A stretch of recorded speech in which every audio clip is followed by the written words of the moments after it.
Hi guys, magluluto tayo ulit ng mas pinasarap na chicken pastil. Kung bakit mas pinasarap, tapusin natin ang video.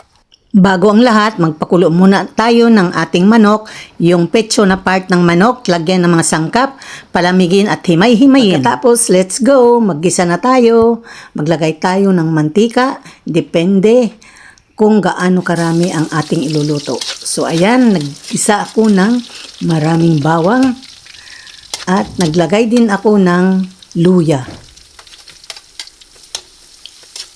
And of course, maglalagay din tayo ng sibuyas. Medyo madami-dami ring sibuyas guys kasi pangdagdag sarap din niyang bawang, luya at sibuyas. So ayan guys, ihalo na natin yung ating hinimay-himay na manok. Ganyan lang ang gusto ko guys, medyo chunky-chunky. Kung gusto nyong pino, nasa inyo na yun. Pero ako mas gusto ko yung medyo chunky. Kaya ayan, haluin natin guys. Maglalagay ako dito guys ng konti lang na butter. Pangdagdag lasa din ng butter natin.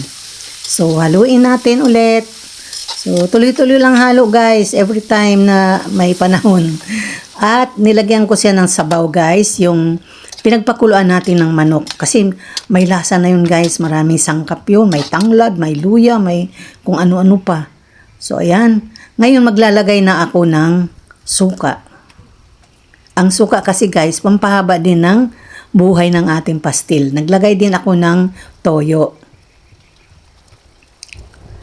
Naglagay din ako guys ng dark sweet soy sauce kasi naubusan ako ng oyster sauce.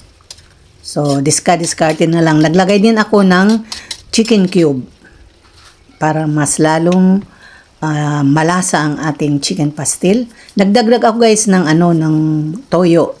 Tapos naglagay ako ng paminta, ng paprika, at maglalagay din ako ng turmeric. Ayan guys, napaka-sustansya na nitong ating chicken pastil. Naglagay ako guys ng 2 kutsarang asukal para medyo matamis-tamis naman. So ayan, haluin natin para magpantay siya.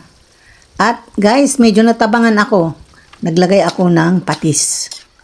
So every time guys, tikman nyo para kung anong kulang, dagdagan. Kung sobra, bawasan. So ayan. Ngayon, ayan na guys, ang ating dagdag pampasarap. Naglagay ako ng crushed pineapple. Naku guys, napakasarap nito. Tikman natin ito kung anong resulta, kung mas masarap. Ngayon naglagay ako ng green pepper, yung pang sinigang ba, at saka labuyo. Hindi ko guys dinamihan kasi mahina ako sa maanghang. Kung gusto nyo ng mas maanghang, magdagdag na lang kayo ng sili. So, ayan guys. Luto na ang ating chicken pastil. Tikiman time! So, ayan guys, tikman natin yung bago nating luto na chicken pastil na mayroong crushed pineapple. Kasi dati niluluto ko wala. Tingnan natin kung alin ang mas masarap. Ito kasi guys, pangkain namin. Kaya nilagyan ko siya ng pineapple. Tikman natin kung masarap. Hinaluan ko siya ng kanin para malaman ko kung tama na yung timplada.